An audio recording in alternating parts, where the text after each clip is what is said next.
യുഎഇയിൽ വരുന്ന മാസങ്ങളിൽ ഇന്ധനവില ക്രമാതീതമായി കുറയുമെന്നാണ് റിപ്പോർട്ടുകൾ വരുന്നത്. കഴിഞ്ഞ ഫെബ്രുവരിയിൽ രാജ്യത്തെ ഇന്ധന നിരക്കിൽ വർധനവ് മുൻ മാസങ്ങളിൽ നിന്നും ഉയർന്നിരുന്നു. ഫെബ്രുവരിയിൽ സൂപ്പർ 98 പെട്രോളിൻ്റെ വില ലിറ്ററിന് 2.74 ദിർഹവും 95 സ്പെഷ്യൽ പെട്രോളിന് 2.63 ദിർഹവും എത്തിയിരുന്നു. അതേസമയം പുതുക്കിയ ഇന്ധനവില യുഎഇ സർക്കാർ പ്രഖ്യാപിക്കുകയും ചെയ്തു. മാർച്ച് 1 മുതൽ രാജ്യത്തെ നിരക്ക് പ്രാബല്യത്തിൽ വരും. സൂപ്പർ 98 പെട്രോളിന് ലിറ്ററിന് 2.73 ദിർഹവും 95 സ്പെഷ്യൽ പെട്രോളിന് 2.61 ദിർഹവും E+91 പെട്രോൾ ലിറ്ററിന് 2.54 ദിർഹവുമാണ് വരുന്ന മാസങ്ങളിലെ നിരക്കുകൾ. കഴിഞ്ഞ ഫെബ്രുവരിയിലെ ഇന്ധന വിലയിൽ നിന്നും കുറഞ്ഞ നിരക്കാണ് ഇപ്പോഴുള്ളത്.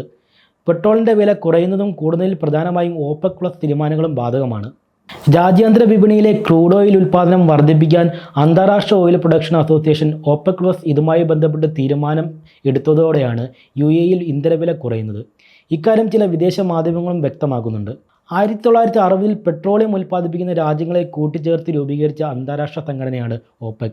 പ്രധാനമായും Iraq, Iran, Kuwait, Saudi Arabia, Venezuela രാജ്യങ്ങളാണ് ഇതിൽ ആദ്യ അംഗങ്ങളായി എത്തുവന്നത്.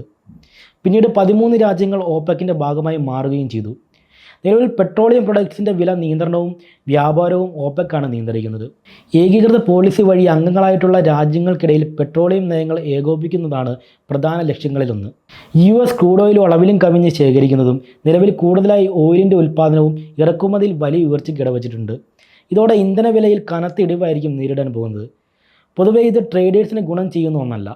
WTI അഥവാ വെസ്റ്റ് ടെക്സാസ് ഇൻ്റർമീഡിയറ്റ്സിൽ വില കുറയുന്നതിനെ സ്വാധീനിക്കുന്ന ഒരു ഘടകമാണ് ട്രേഡേഴ്സ് ഓയിൽ കോൺട്രാക്റ്റ് ഭാവിയിലേക്ക് കുറയ്ക്കുവാനുള്ള തീരുമാനമെടുക്കുന്നത്. അതേസമയം US ഫെഡറൽ റിസർവ് മോണിറ്ററി പോളിസിയും പലിശ നിരക്കിൽ പ്രതീക്ഷിക്കുന്ന മാറ്റവും കൃത്യമായി ഓയിലിൻ്റെ വിലക്കുറവിനെ സ്വാധീനിച്ചിട്ടുണ്ടെന്നാണ് അനലിസ്റ്റുകൾ വ്യക്തമാക്കുന്നത്.